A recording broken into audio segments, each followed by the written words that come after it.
तो जी ऑल्ट्रोज के साथ आज एक और नया दिन। तो फर्स्ट जो वेलकम होता है वो गाड़ी का कुछ इस तरह से होता है। ग्लास पे आप देखोगे तो चारों तरफ आपको बारिश की छींटें नजर आएंगी, क्योंकि मेरे यहाँ लगातार जो है वो बारिश हो रही है पिछले कुछ दिनों से। और डैशबोर्ड लेआउट आप देख सकते हो काफी अच्छा नजर आता है। ग्लास जो है उसको करते हैं क्लीन, ऑटो पे सेट कर दिया है मैंने वाइपर को। मैंने इस गाड़ी को बारिश में भी चला लिया है। अच्छी सड़कें, पक्की सड़कें, खराब रास्ते, हर तरह का एक्सपीरियंस रहा है मेरा टाटा ऑल्ट्रोज के साथ। अब ये गाड़ी चलने में कैसी है, कितना कंफर्ट देती है, हर एक चीज की बात करेंगे आज के वीडियो में। आगे बढ़ने से पहले एक ही रिक्वेस्ट है, यदि चैनल पर नए हो तो सब्सक्राइब करना और नोटिफिकेशन बेल को ऑन करना।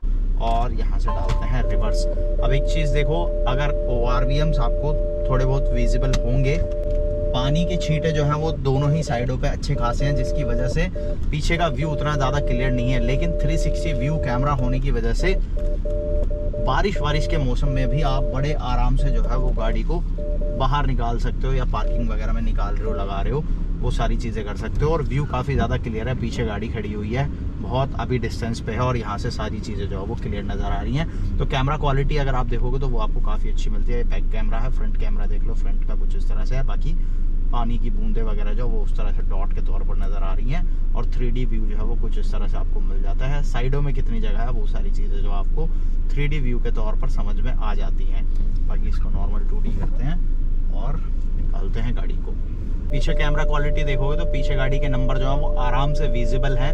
मतलब क्वालिटी कैमरे की आपको बहुत अच्छी मिल जाती है। बाकी पार्किंग सेंसर रेगुलर जो है वो साउंड देता रहता है पार्किंग वगैरह कंडीशन में। तो ऑल्ट्रोज को पिछले काफी दिनों से मैं चला रहा हूँ। हर तरह की रोड कंडीशन पे चला लिया है, नैरो रोड्स पे भी चला लिया है, हाईवे ड्राइव भी कर लिया है। तो अपना ओवरऑल एक्सपीरियंस जो है वो ऑल्ट्रोज का आज मैं आपके साथ में शेयर करूंगा। नाइट ड्राइव वगैरह सब कुछ जो है वो कर लिया है। गाड़ी के लुक एंड डिजाइन एलिमेंट के बारे में ज्यादा बात नहीं करूंगा, क्योंकि वो सारी चीजें जो है वॉक अराउंड पार्ट में कवर कर चुका हूँ। अब सिर्फ आपको बताऊंगा अपना ओवरऑल एक्सपीरियंस टाटा ऑल्ट्रोज के साथ में, किस कस्टमर के लिए कौन सा वेरिएंट ज़्यादा अच्छा है, कौन सा इंजन ऑप्शन ज़्यादा आपको बेटर लगेगा ऑल्ट्रोज में, हर एक चीज़ की बात करेंगे इस वीडियो में। सबसे पहले लुक्स की बात करूं तो एक लाइन में ख़त्म करूंगा, सोफेस्टिकेटेड डिज़ाइन एलिमेंट्स का यूज़ यहाँ पर टाटा ने किया है। अग्रेसिव स्टाइलिंग आपको मिलती है, लेकिन बहुत ज़्यादा अटपटा डिज़ाइन नहीं है, जिसकी वजह से हर एक तरह के बायर को ये डिज़ाइन पसंद आता है। बाकी डिज़ाइन पर्सन टू पर्सन है, हो सकता है कुछ लोगों को ये गाड़ी पसंद आए, हो सकता है कुछ लोगों को इस सेगमेंट में आने वाली दूसरी गाड़ी पसंद आए। तो डिज़ाइन के बारे में ज़्यादा बात नहीं करेंगे। आपको ऑल्ट्रोज का डिज़ाइन कैसा लगता है आप मुझे कमेंट में बता सकते हो। मैं बात करूंगा इस गाड़ी में मिलने वाले फीचर्स की, प्रैक्टिकलिटी की, और उस कंफर्ट की जो आपको ऑल्ट्रोज ऑफर करती है। सबसे पहले बात करेंगे गाड़ी के कंफर्ट की, सीटिंग कंफर्ट वगैरह कैसा है। तो जो ड्राइवर सीट है इसके अंदर आपको एडजस्टमेंट मिल जाती है। आप अपने हिसाब से हाइट को भी एडजस्ट कर सकते हो, हाइट एडजस्टमेंट भी आपको मिलेगी। कंप्लीटली मैनुअल आपको यहाँ पर ये सेटअप देखने को मिलता है, और मुझे इलेक्ट्रिक के कंपैरिजन में मैनुअल ज़्यादा पसंद आता है, क्योंकि ये काफ़ी ज़्यादा फास्ट काम करता है। स्पेशली अगर आप इस रिक्लाइन एंगल को एडजस्ट करने जा रहे हो तो ये बहुत जल्दी क्विकली आप कर सकते हो, या सीट को आगे पीछे स्लाइड कर रहे हो तो वो भी बहुत फास्ट होता है मैनुअल में। इलेक्ट्रॉनिक में जो है वो थोड़ा सा स्लो प्रोसेस है वो चीज़ है आपको यहाँ पर ये मैनुअल के साथ में देखने को मिलता है। सीटिंग कंफर्ट की अगर मैं बात करूँ तो ना सिर्फ ड्राइवर सीट बल्कि को ड्राइवर सीट या फिर पीछे सेकंड रो सीट्स में भी अगर आप जाओगे तो आपको मिल जाता है best in class under Thai support. यहाँ पर जो सीट पर थाई सपोर्ट दिया गया है, टाटा ने जो एक्सटेंडेबल थाई सपोर्ट यहाँ पर दिया है, ये आपके कंफर्ट को काफ़ी ज़्यादा इंक्रीज करता है। हालांकि इसको आप आगे पीछे स्लाइड नहीं कर सकते, ये फिक्स है, लेकिन जिस तरह से सीट को डिज़ाइन किया गया है ये आपको बहुत अच्छे से ग्रैब करती है और आपको best in class support offer करती है, जिसकी वजह से ओवरऑल ड्राइविंग कंफर्ट आपका बढ़ जाता है। और अगर पीछे सेकंड रो में भी जो लोग बैठे हुए हैं उनसे भी आप पूछोगे तो वो भी जो है वो कंफर्टेबल फील करते हैं। और लॉन्ग ड्राइव वगैरह पर ये गाड़ी जो है वो 4 लोगों को बहुत अच्छा कंफर्ट ऑफर करती है। तो कंफर्ट के मामले में कोई इशू नहीं है। विजिबिलिटी व्यू की अगर मैं बात करूं कैसा व्यू आता है, तो विंडो ग्लास एरिया से आपको काफ़ी अच्छा व्यू आ जाएगा। ग्लास एरिया काफ़ी बड़ा रखा गया है। सामने की तरफ अगर आप देखते हो तो बोनेट जो है वो आपको नज़र नहीं आता है, क्योंकि शार्प आपको डिज़ाइन देखने को मिलता है, बट बोनेट की जो ये ब्लैक लाइन है वो आपको अच्छे से नज़र आती है। गाड़ी ड्राइव करते हो आप, अगर आप एक्सपीरियंस ड्राइवर हो तो आप बहुत ईजिली समझ सकते हो चीज़ें। अगर आप एक्सपीरियंस ड्राइवर नहीं हो, आपकी पहली गाड़ी है या बहुत कम आपने गाड़ी ड्राइव की है, तो जो ब्लैक लाइन है बस आपको इसके हिसाब से गाड़ी को समझना है। जैसे मेरे आगे वो गाड़ी चल रही है और उसका बम्पर पार्ट जो है वो इस ब्लैक लाइन के अंदर आ गया, तो ये मेरे लिए सेफ डिस्टेंस है। पार्किंग वगैरह करते हुए अगर इस ब्लैक लाइन के आगे आपको गाड़ी का बम्पर, सामने वाली गाड़ी का बम्पर नहीं दिख रहा है, मतलब ये आपके लिए एक सेफ डिस्टेंस है। तो इस तरह से आप चीज़ें जो है वो मेजर कर सकते हो इसके साथ में। बाकी विजिबिलिटी वगैरह आपको अच्छी मिल जाती है। ए पिलर की अगर मैं बात करूँ तो काफ़ी बड़ा है, हालांकि ORVM जो है वो ए पिलर पे ना होके डोर के ऊपर दिया गया है, जिसकी वजह से आपको यहाँ पर बीच में गैप मिलता है और यहाँ से आपको विजिबिलिटी जो है वो अच्छी मिल जाती है। साथ ही साथ गाड़ी के अंदर आपको चारों तरफ पे कैमरा मिलता है, 360 व्यू कैमरा है। पार्किंग वगैरह में तो वो आपकी हेल्प करता ही है, जब आप गाड़ी को पार्क कर रहे हो या पार्किंग में से निकाल रहे हो तो वहाँ पर कैमरा मैं ऑलरेडी दिखा चुका हूँ, काफ़ी अच्छे से काम करता है। लेकिन इस तरह रोड पर अगर आप हाईवे पर ड्राइव कर रहे हो, स्पेशली रेनी सीजन अभी चल रहा है, बारिश का मौसम है, तो ORVMs पर और साइड विंडोज़ पे जो है वो अच्छा खासा पानी जब आ जाता है तो विजिबिलिटी नहीं आती। तो ऐसी कंडीशन में अगर आप टर्न ले रहे हो कहीं भी, तो आप देखो यहाँ पर जैसे ही मैंने लेफ्ट टर्न का इंडिकेटर दिया है तो यहाँ पर जो है मेरा कैमरा ऑन हो गया और मुझे पीछे आ रही बस जो है वो यहाँ पर दिख गई है। भले ही वो चीज़ ब्लाइंड स्पॉट में हो या ना हो, बट आपका कैमरा जो है वो आपको अच्छे से व्यू दे देता है और कैमरे पे बारिश का उतना असर नहीं होता है, क्योंकि कैमरा ORVM के नीचे की तरफ में प्लेस है तो वहाँ पर पानी नहीं रुकता, जिसकी वजह से जब भी आप टर्न इंडिकेटर ऑन करोगे, कैमरा आपका ऑन होगा तो उसकी क्वालिटी आपको अच्छी ही मिलती है और बहुत अच्छे से आपको जो है वो पीछे का व्यू दे देती है। तो विजिबिलिटी वाइज अगर मैं बात करूँ, गाड़ी के अंदर आपको अच्छी विजिबिलिटी मिल जाती है। IRVM की अगर मैं बात करूँ तो ये मैनुअल आपको देखने को मिलता है, डे नाइट का फीचर जो इसका मैनुअल है। रेयर का जो विंडो ग्लास है वो आपको थोड़ा छोटा ही देखने को मिलेगा। सेकंड रो में 2 एडजस्टेबल हेडरेस्ट हैं, जिसकी वजह से बीच का एरिया जो है वो खाली है। बाकी पीछे आपको यहाँ पर वाइपर और वॉशर डिफॉगर मिल जाता है, तो रेयर ग्लास को भी आप जो है वो क्लीन कर सकते हो जब भी आपको ज़रूरत है। पीछे का व्यू जो है वो अच्छा मिलता है, लेकिन पार्किंग वगैरह करते हुए या आपने पीछे सामान रख दिया है तो उसकी वजह से व्यू ब्लॉक होगा, या 3 लोग बैठे हुए तो उसकी वजह से थोड़ा व्यू ब्लॉक होगा। उस कंडीशन में 360 व्यू कैमरा ही आपकी जो है वो अच्छे से हेल्प करेगा, गाड़ी को पार्किंग में लगाना निकालना है या फिर रिवर्स आप कर रहे हो उस कंडीशन में। लेकिन ओवरऑल विजिबिलिटी की बात करूँ तो अल्ट्रोज के साथ आपको अच्छी विजिबिलिटी मिल जाती है। अब बात करें इंजन पावर परफॉर्मेंस की, तो यहाँ पर मैं पेट्रोल ड्राइव कर रहा हूँ। 1.2 लीटर का 3 सिलेंडर आपको रेवोट्रॉन इंजन यहाँ पर कंपनी ऑफर करती है। 87 bhp की पावर है, 115 न्यूटन मीटर का टॉर्क है और ये डुअल क्लच ऑटोमेटिक मेरे साथ में है, जहाँ पर आपको पैडल शिफ्टर्स भी मिल जाते हैं स्टीयरिंग के पीछे। यहाँ से आप मैनुअली भी गियर शिफ्ट कर सकते हो। तो अगर आप यहाँ पावर परफॉर्मेंस देखोगे वो आपको डिसेंट मिलती है। गाड़ी जो है वो सिटी ड्राइव के अंदर आपको अच्छा फील देगी, कोई इशू नहीं आता है। और गियर्स की अगर मैं बात करूँ, स्पेशली क्योंकि आप DCA अगर लेने जा रहे हो तो क्या कुछ फील देता है, कब कितने RPM पे गियर शिफ्ट होते हैं और कैसा फीडबैक है। तो इनिशियली जब भी आप गाड़ी को ड्राइव में डालोगे, गाड़ी जो है वो सेकंड गियर में उठती है। अगर आप लाइट फुट से गाड़ी को ड्राइव करोगे तो वो सेकंड गियर में ही जाएगी। लेकिन अगर आप पंची परफॉर्मेंस लेना चाह रहे हो, आप फुल थ्रोटल के साथ जाते हो, तो गाड़ी पहले फर्स्ट गियर में शिफ्ट होती है, उसके बाद सेकंड गियर में शिफ्ट होगी, फिर थर्ड फोर्थ ऐसे जाएगा। लेकिन अगर आप लाइट फुट से जा रहे हो तो गाड़ी पहले सेकंड गियर में जाएगी, फिर सीधा थर्ड गियर में जाती है, फिर फोर्थ, मतलब सेकंड के बाद फर्स्ट नहीं आएगा, डायरेक्ट ऊपर चलता चला जाएगा। अब बात करते हैं गियर शिफ्टिंग की। गियर शिफ्टिंग कैसी है, कितना जर्क है या क्या है। तो देखो, डुअल क्लच ऑटोमेटिक का सबसे बड़ा फ़ायदा ही आपको ये है कि आपको गियर शिफ्टिंग बहुत ज़्यादा स्मूथ मिलती है और आपको बिल्कुल पता ही नहीं चलेगा कि कब गाड़ी जो है वो गियर शिफ्ट कर जा रही है। और हालांकि ऐसा नहीं है कि किसी भी गियर में पता नहीं चलता, पता चलता है जब भी गाड़ी सेकंड गियर से, जब इनिशियली आप लाइट फुट से उठाते हो, गाड़ी सेकंड गियर से उठ के थर्ड गियर में शिफ्ट करती है तो आपको हल्का सा लैग मिलता है, जहाँ पे आपको समझ में आता है कि हाँ गाड़ी ने गियर शिफ्ट किया है। लेकिन सेकंड से थर्ड के अलावा अगर आप जा रहे हो थर्ड से फोर्थ में या फोर्थ से फिफ्थ में या फिफ्थ से सिक्स्थ में, तो आपको बिल्कुल भी पता नहीं चलता, गाड़ी बहुत स्मूथली गियर शिफ्ट करती जाती है और गियर डाउन भी बहुत स्मूथ होता है, आपको वहाँ भी कुछ भी पता नहीं चलता है।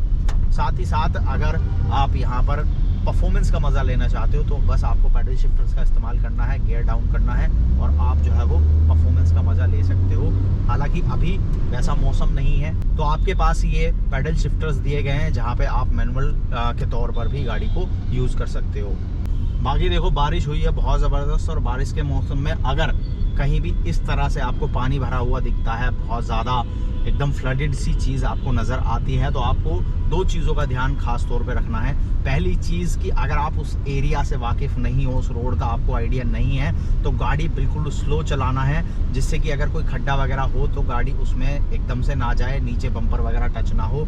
और दूसरी चीज़ कि हो सके तो उस पानी को बिल्कुल अवॉइड ही करो। जितना गाड़ी को पानी से बचा के निकाल सकते हो उतना आप निकालो, उससे आपकी गाड़ी जो है वो डैमेज होने से बचेगी। अदरवाइज गाड़ी के डैमेज होने के चांसेस जो है वो काफ़ी ज़्यादा होते हैं। इस तरह के पानी के अंदर खड्डा है, पत्थर है, क्या है आपको नहीं पता है, और ऐसी कंडीशन में जो है वो गाड़ी आपकी डैमेज हो सकती है। तो बारिश का मौसम आ चुका है, इन चीज़ों का ध्यान रखना। इसके अलावा अपनी गाड़ी के वाइपर प्लेट्स जो हैं उनको भी चेक कर लेना, अगर वो डैमेज है तो उनको चेंज कर लेना, क्योंकि अब मॉनसून आ चुका है तो रेगुलर जो है बारिश होती रहेंगी, और अगर आप रेगुलर ड्राइव करते हो तो आपके लिए बहुत ज़्यादा ज़रूरी है अच्छी विजिबिलिटी, जिससे कि आप अच्छे से सेफली ड्राइव कर सको। तो इन चीज़ों का ध्यान रखना। हाँ, तो हम बात कर रहे थे गियर शिफ्टिंग की। गियर शिफ्टिंग गाड़ी की बहुत ज़्यादा स्मूथ है, कोई भी इशू आपको वहाँ पर फील नहीं होगा। और गाड़ी के अंदर जो गियर शिफ्ट होता है वो लगभग आपका 2000 से 2100 आरपीएम पे होता है। 2000 से 2100 आरपीएम पे जैसे ही गाड़ी जाएगी गियर शिफ्ट होगा, और बहुत स्मूथ शिफ्टिंग आपको देखने को मिलती है। बाकी देखो, अगर आप पेट्रोल गाड़ी नहीं लेना चाहते हो, अगर आप चाहते हो कि मेरे को ऑटोमेटिक ट्रांसमिशन भी मिले लेकिन मेरे को ज़्यादा माइलेज भी चाहिए, सिटी के अंदर मेरी ज़्यादा ड्राइव होती है, तो आप ऑल्ट्रोज का CNG वेरिएंट कंसिडर कर सकते हो, क्योंकि इस गाड़ी के साथ में आपको CNG के साथ AMT ट्रांसमिशन का ऑप्शन भी मिल जाता है। मतलब CNG प्लस ऑटोमेटिक आपको टाटा ऑल्ट्रोज के साथ में ऑफर कर देता है, और ये फर्स्ट इन सेगमेंट फीचर है। इसके अलावा किसी और गाड़ी में इस सेगमेंट में CNG के साथ आपको ऑटोमेटिक ट्रांसमिशन नहीं मिलता। वैसे भी CNG के साथ अगर आपको ऑटोमेटिक चाहिए तो ये सिर्फ आपको टाटा की गाड़ियों में ही देखने को मिलता है। हाल फिलहाल इंडिया में कोई और कंपनी ऐसी नहीं है जो CNG प्लस ऑटोमेटिक आपको एक साथ ऑफर करती हो, तो ये बढ़िया एक प्लस पॉइंट ऑल्ट्रोज के साथ में हो जाता है। ओवरऑल पावर परफॉर्मेंस वगैरह भी अगर आप ऑल्ट्रोज के इस DCA ट्रांसमिशन के साथ में देखोगे तो वो अच्छी आती है। कैबिन इंसुलेशन भी बहुत अच्छा है, पेट्रोल इंजन है उसकी वजह से कहो या फिर इंसुलेशन की वजह से कहो, कैबिन के अंदर बहुत ज़्यादा इंजन का साउंड नहीं आता है। अगर आप हाई स्पीड पे हो, 100 प्लस आप क्रूज़ कर रहे हो, तो वहाँ पर ऑब्वियसली आपको फिर वो कैबिन के अंदर आवाज़ें आएंगी। लेकिन ओवरऑल अगर आप सिटी में ड्राइव कर रहे हो तो बहुत स्मूथ और रिफाइंड फील आपको ये इंजन देता है, और कैबिन के अंदर बिल्कुल कोई नॉइस, कोई वाइब्रेशन आपको फील नहीं होगा। बात करूं गाड़ी की हैंडलिंग की, जो कि मुझे इस गाड़ी की बहुत अच्छी लगी है। गाड़ी एकदम स्टेबल रहती है, हाई स्पीड पर भी अगर आप क्रूज कर रहे हो तो आपकी गाड़ी जो है वो एकदम स्टेबल रहती है, और हैंडलिंग जो है वो गाड़ी की बहुत ज़बरदस्त है। अगर हाई स्पीड पे आपको गाड़ी को हल्का फुल्का टर्न लेना है, ओवरटेक कर रही हो किसी को या कट ले रहे हो, या इमरजेंसी में कोई गाय या कुछ आपके सामने रोड पे अचानक से आ जाता है, उस कंडीशन में आप कट लेते हो, तो गाड़ी एकदम स्टेबल रहती है और बहुत स्मूथली जो है वो गाड़ी आप लेकर निकल जाओगे उस जगह से, जो कि मुझे इस गाड़ी के साथ में काफ़ी अच्छी चीज़ लगी है। और इस चीज़ में गाड़ी का जो सस्पेंशन है वो काफ़ी ज़्यादा सपोर्ट करता है, क्योंकि यहाँ पर आपको बहुत ज़बरदस्त सस्पेंशन क्वालिटी टाटा ने ऑफर की है। इस सेगमेंट के अंदर one of the best suspension आप कह सकते हो, जो कि आपको ऑल्ट्रोज के साथ में देखने को मिलते हैं। हल्का फुल्का खड्डा आपको बिल्कुल पता भी नहीं चलेगा। ख़राब रास्तों में अगर आप गाड़ी चला रहे हो और छोटे जो पैचेस होते हैं टूटे फूटे, या गाड़ी या रोड पे जो हल्के फुल्के बम्प होते हैं, वो बहुत इजीली गाड़ी के सस्पेंशन जो है वो अब्जॉर्ब कर लेते हैं, आपको पता भी नहीं चलने देंगे कि इस तरह के रास्ते से आपने गाड़ी को निकाला है। तो ये सस्पेंशन क्वालिटी जो है वो ऑल्ट्रोज के साथ में आपको बहुत अच्छी मिल जाती है। बाकी देखो, अगर आपको माइलेज ज़्यादा चाहिए और परफॉर्मेंस का मज़ा भी आपको लेना है तो उस कंडीशन में आपके लिए डीजल इंजन जो है वो भी एक ऑप्शन है। हालांकि दिल्ली NCR से अगर आप हो या ऐसी जगह पे हो जहाँ पर 10 साल का नॉर्म है, तो उस कंडीशन में जो है वो आपको सोचना होगा एक बार डीजल की तरफ जाना है या नहीं जाना है। पर अगर आपकी रनिंग ज़्यादा है और आप CNG की लाइन में नहीं लगना चाहते हो तो आप डीजल इंजन को भी ऑप्ट कर सकते हो। हालांकि डीजल में ऑटोमेटिक का ऑप्शन नहीं मिलता है, सिर्फ मैनुअल ट्रांसमिशन का ऑप्शन ही ऑल्ट्रोज के साथ आपको मिलेगा। अगर आप पावर का मज़ा लेना चाहते हो इस DCA ट्रांसमिशन के साथ में तो आप ये पेट्रोल इंजन जो है वो ले सकते हो। हालांकि इस पेट्रोल इंजन के साथ में फ्यूल एफिशिएंसी जो है वो डिसेंट ही आपको देखने को मिलेगी। गाड़ी आपको 10 से 12 के आसपास की माइलेज जो है वो रियल वर्ल्ड कंडीशन में निकाल कर दे सकती है, अगर आप एकदम लाइट फुट चलाते हो। तो अगर आप माइलेज एंथुजियास्ट हो, अगर आपको चाहिए ज़्यादा माइलेज ज़्यादा बचत, तो उस कंडीशन में CNG आपके लिए बेस्ट ऑप्शन है। या फिर आप डीजल की तरफ जा सकते हो। बाकी अगर आपकी रनिंग कम है, परफॉर्मेंस आपको अच्छी चाहिए, जब भी गाड़ी लेके निकलूँ मज़ा आए, तो उस कंडीशन में जो है वो आप इस पेट्रोल इंजन के साथ जा सकते हो। अच्छी चीज़ ये है कि ऑल्ट्रोज की जो प्राइसिंग है वो बहुत अच्छी आपको मिल जाती है। टाटा ऑल्ट्रोज आपकी 5.99 लाख रुपीज़ की शुरुआती एक शोरूम कीमत पे आ जाती है। मतलब अगर आप 7 से 10 लाख रुपए के बीच में एक अच्छी गाड़ी देख रहे हो जो आपको बढ़िया सेफ्टी ऑफर करे, जो आपको बढ़िया पावर परफॉर्मेंस ऑफर करे, तो वहाँ पर आप टाटा ऑल्ट्रोज को कंसिडर कर सकते हो। सेफ्टी की बात मैंने नहीं की, वैसे भी इस वीडियो में जैसे मैंने पहले कहा था कि मेजरली ड्राइविंग की बात करेंगे, तो मैंने आपको बता दिया है। पर अगर आप सेफ्टी के हिसाब से देखो तो टाटा की गाड़ी है भाई, सेफ्टी में कोई दोहराए वाली बात है ही नहीं ऑल्ट्रोज के साथ, और वो चीज़ आपको यहाँ पर मिलेगी। 5 स्टार सेफ्टी रेटिंग मिलती है, 6 airbags, ABS, EBD, traction control system, ESP जैसा फीचर आपको यहाँ पर मिल जाता है, हिल होल्ड मिल जाता है। बाकी 360 view camera with blind spot, इस तरह के सारे फीचर जो हैं वो ऑल्ट्रोज के साथ आपको मिलते हैं। तो ओवरऑल एक कंप्लीट पैकेज आपको टाटा ऑल्ट्रोज के तौर पर भारतीय बाजार में देखने को मिलता है।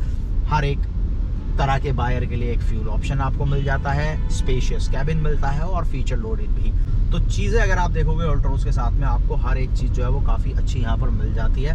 बाकी आप मुझे कमेंट में बताना कि टाटा ऑल्ट्रोज आपको कैसी लगी, क्या आप इस गाड़ी को खरीदना चाहोगे या नहीं, कमेंट करना। वीडियो कैसा लगा ये भी लिखना, और ऐसे ही detail news, reviews, comparison videos के लिए चैनल को सब्सक्राइब करना और नोटिफिकेशन बेल को ऑन करना। इस वीडियो करते हैं एंड और जल्दी मिलेंगे एक और नई वीडियो के साथ।